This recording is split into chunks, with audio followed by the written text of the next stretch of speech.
Welcome to our channel let's discuss.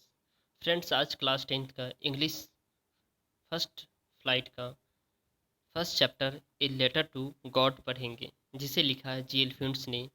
GL फ्यूंट्स एक Mexican writer है, poet है, journalist है और this story is a ironical. Ironical का मतलब होता है दोस्तों, इसका एंडिंग फनी है और अपोजिट है। और this story talks about faith, जो फेथ हमें सब कुछ दिला सकता है। So let's start. They say faith can move mountains, but what should we put our faith in? This is the question.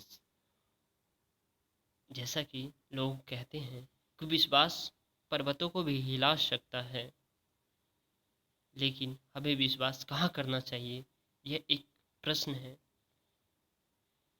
सो इसी कंटेक्स्ट में Lencho is a farmer who writes a letter to God when his crop are ruined, asking for the 100 pesos. Does Lancho's letters reach God? Does God send him the money? लैंचो एक किसान है जो भगवान को एक पत्र लिखता है जब उसकी फसल बर्बाद हो जाती है और गॉड से वो 100 पैसों की डिमांड करता है। क्या लैंचो का पत्र भगवान तक पहुंचता है? यह एक प्रश्न है। क्या भगवान लैंचो को 100 पैसों भेजता है? इन प्रश्न का उत्तर हमें समझने के लिए एक गॉड पे फेथ करना और किस तरह से लैंचो का फेथ गॉड के प्रति है, उसे हम देखते हैं। एक्टिविटीज़ है ये दोस्तों। एक्टिविटीज़ में ये बताया गया है, जो आप एक पोस्ट ऑफिस का जो है ना फॉर्म होता है, जिसमें आप गॉड से जिस तरह से लैंचो ने डिमांड किया है 100 पैसों का, उस फॉर्म का ये फॉर्मेट है। और इसी फॉर्मेट के थ्रू लैंचो ने गॉड को एक लेटर लिखा है जिसमें 100 पैसों का डिमांड करता है। और ये फॉर्मेट बहुत अच्छा है दोस्तों। The house, the only one in the entire valley, set on the crest of a low hills. From this height one could see the rivers and the field of ripe corn dotted with the flowers that always promised a good harvest. वह मकान जो है वो घाटी में सिर्फ एक मकान था, एक नीची पहाड़ी के शिखर पर बना हुआ था। कोई भी इसकी ऊंचाई से नदी तक पके हुए मतलब पके हुए अनाज के उन खेतों को देख सकता था जो उन फूलों से भरा हुआ था, जो हमेशा एक बढ़िया फसल का भरोसा देता था। The only things the earth needed was a downpour और एट लीस्ट ए शोर। धरती को केवल एकमात्र एक वस्तु की जरूरत थी, वह एक बौछार अथवा मूसलाधार बरसात की। पूरी सुबह मतलब सुबह सुबह ही लैंचो, जिसे अपने खेतों की काफ़ी अच्छी समझ थी, उसने नॉर्थ ईस्ट की ओर के आसमान को देखने के अलावा कोई दूसरा काम नहीं किया करता था। Now we are really going to get the some water woman. यहाँ वास्तव में हम कुछ पानी प्राप्त करने जा रहे हैं। और the woman who was preparing supper शपर, और औरतों जो संध्या का भोजन बना रही है, उन्होंने जवाब दिया कि हाँ, यदि भगवान ने चाहा तो बड़े लड़के जो है ना खेत में काम कर रहे हैं, जब छोटे लड़के घर के पास तक खेलो रहे, जब तक औरत ने अब सबको बुलाया रात्रि भोजन के लिए, आ जाओ। भोजन खाते समय जैसे लैंचो ने भविष्यवाणी की थी कि बरसात की बड़ी बूंदें गिरनी शुरू हो गई और उत्तर पूर्व नॉर्थ ईस्ट के साइड में बड़े बड़े पहाड़ जैसे बादल नजर आने लगे और वायु ताज़ा एवं सुहावनी थी। वह आदमी लैंचो को बाहर इस कारण वह आदमी यानी लैंचो बाहर इस कारण गया क्योंकि वह अपने शरीर पर बरसात के अनुभव का आनंद उठाना चाहता था। इसके अलावा और कोई वजह नहीं था। तब तक वापिस आ गया। वह विस्मय में था। ये आसमान से गिरने वाली बरसात की बूंदें नहीं, अपितु ये तो नए सिक्के हैं। बड़े बूंदे 10 सेंट तथा छोटी बूंदे 5 सेंट के सिक्के हैं। ये लैंचो कहता है। With a satisfied expressions, he regarded the field of ripe corn with the flowers.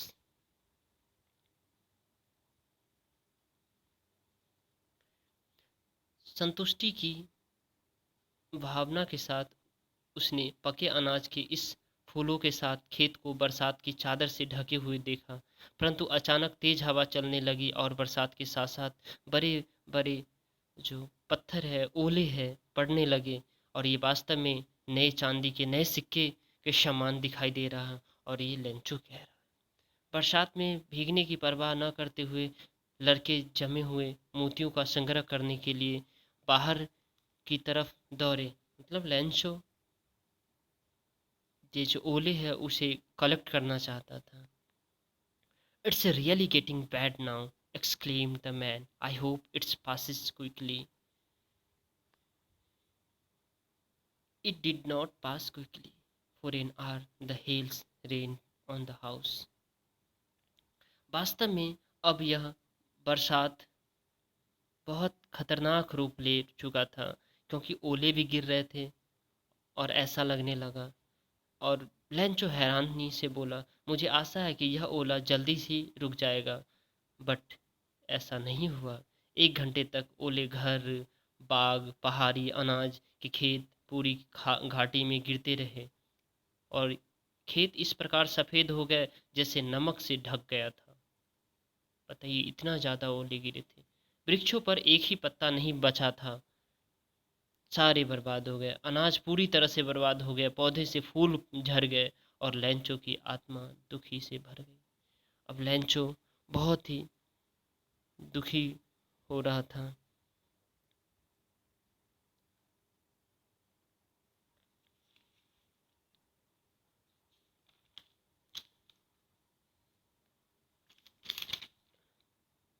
When the storm had passed, he stood in the middle of the field and said, his arms a plague of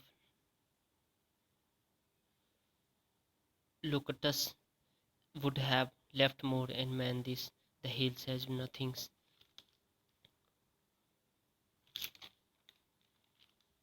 जब तूफान थम गया तो सब खेत के मध्य में खड़े हो गया और अपने पुत्र से बोला, टिड्डियों की महामारी भी इससे अधिक से शेष हो जाती है। ओले ने कुछ भी नहीं छोड़ा। इस वर्ष हमें कोई भी अनाज नहीं मिलेगा, सारा बर्बाद हो गया। वह रात एक दुख वाला था और ये इस चीज़ों को वो याद करते हैं। The night was a sorrowful one, all are work for the nothing, there is no one who can help us, we all are hungry this years. हमारा सारा परिश्रम, हमारा सारी मेहनत बेकार था। यहाँ पर हमारी सहायता करने वाला कोई नहीं था। हम सभी इस साल भूखे रहेंगे। But in this heart of all who live in the solitary house in the middle of the valley, there was a single hope, help from the God. मगर उन सब के दिलों में जो घाटी के उस एकमात्र घर में रहने थे, एक आशा थी कि भगवान से सहायता।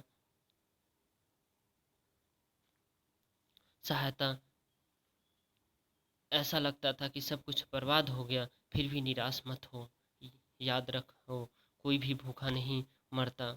All through night night Lencho brought thought only of his one hope, the help of God, whose eyes as he had been instructed.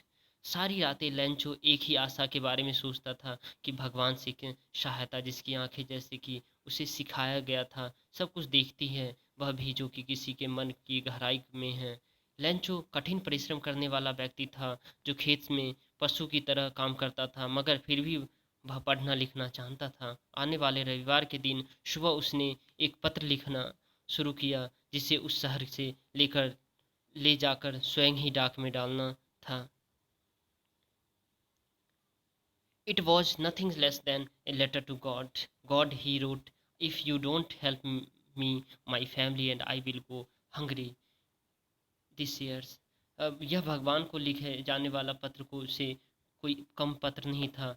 और वो क्या है, पत्र में लिखता है, हे भगवान, भगवान उसने लिखा कि यदि आप मेरी मदद नहीं करेंगे तो मेरा सारा परिवार इस साल भूखे रहेंगे। मुझे 100 पीसों की ज़रूरत है ताकि मैं दोबारा अपने खेत में बीज को बो सकूं और फसल को अ, उगा सकूं और अपनी ये नुकसान का भरपाई कर सकूं। He wrote to God on the envelope, put the letter inside the steel. जब उसने लिफाफे पर भगवान को लिखा और अपने उसके अंदर रख दिया, और अभी भी दुविधा में पड़ा था कि शहर में चल रहा डाक खाने में उसने पत्र पर टिकट लगाई और पत्र को डाक वाले डब्बे में डाल दिया। कर्मचारी में से एक आदमी, जो कि एक डाकिया था और डाक खाने के कामों में मदद किया करता था, जोर जोर से हंसता हुआ अपने मुखिया के पास गया और उसने भगवान के नाम का पत्र दिखाया। एक पोस्टमैन का काम करते हुए अपने जीवन काल में उसने इस प्रकार का पता कभी देखा सुना नहीं था। पोस्टमास्टर मोटा, दोस्ताना व्यवहार वाला आदमी था। गहरा विश्वास, काश मुझे भी उस आदमी जैसे विश्वास होता जिसने यह पत्र लिखा है। भगवान के साथ पत्र व्यवहार आरंभ कर देता, अर्थात भगवान में इतनी विश्वास है कि उसे पत्र लिख डाला।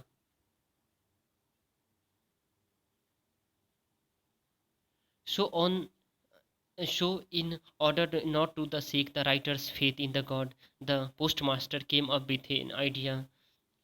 इसीलिए पत्र लिखने वाले की आस्था भगवान में कमज़ोर न पड़ जाए, हिल न जाए। पोस्टमास्टर को एक उपाय सुझाया दिया, इस पत्र का जवाब दिया, परंतु जब उसने इसे खोला तो पता चला कि उसे अच्छे विचार, स्याही और कागज़ से अधिक किसी दूसरी वस्तु की ज़रूरत थी। मगर वह अपने इरादे पर अडिग रहा। उसने अपने कर्मचारियों से पैसे मांगे, सबने उसने स्वयं भी अपने वेतन से कुछ हिस्सा दिया और अपने कई दोस्तों को भी इस पवित्र मतलब इस कार्य के लिए काम में कुछ योग हाथ बटाने के लिए कहा। उसने भी कुछ पैसे कलेक्ट करके फिर it was impossible for him gather together the 100 pesos. और यह डाकिया के लिए बहुत जो है ना कठिन काम था जो उस 100 पीसों का जो है ना वो जुगाड़ कर पाता।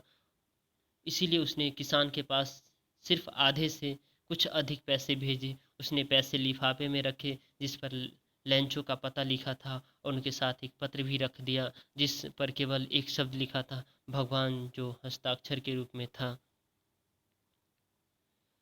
The following Sunday, Lancho came a bit earlier than usual to ask if there was a letter from him. It was the postman himself who handed the letter to him. While the postman's experiencing the contentment of a man who has performed a god deed looked on the from his office. तो अगले रविवार को लंचो अपना हमेशा की अपेक्षा कुछ पहले वहाँ अपने पत्र के बारे में पूछने के लिए चला जाता है, और स्वयं डाकिये ने ही उसे पत्र दिया, जबकि पोस्टमास्टर अपने कार्यालय के दरवाजे से झांक रहा था और एक ऐसे आदमी की संतुष्टि का अनुभव कर रहा था जिसने कोई भलाई का कार्य किया हो। पैसा देखकर लंचो को जरा भी हैरानी नहीं हुई, क्योंकि उसमें इतना अधिक विश्वास था कि अगर जब उसने धन राशि गिनी तो उसे क्रोध आया, और भगवान गलती नहीं कर सकता था और न ही वह लेंचो की प्रार्थना ठुकरा सकता था। Intimately, Lencho went up to the window to ask for paper and ink, और जल्दी ही लेंचो खिड़की पर कागज और स्याही लेने गया। आम लोगों के लिए रखी लिखने की मेज पर बैठकर उसने लिखना आरंभ किया। अपनी भौहों को तरेरते हुए उसने अपने विचारों की अभिव्यक्ति की उसके प्रयासों के कारण बनी थी। लिखना समाप्त कर वह खिड़की पर टिकट खरीदने गया जिसे उसने जीभ से गीला कर दिया था और अपनी मुट्ठी से दबाकर लिफाफे पर चिपकाया था। जो ही पत्र डाक में गिरा, पोस्टमास्टर इसे खोलने के लिए चल दिया और पत्र में लिखा था, God of the money, God of the money that I asked for only 70 pesos reached me. Send me the rest since I need it very much, but don't send it to me through the mail because the post office employees are a bunch of crooks. Lencho.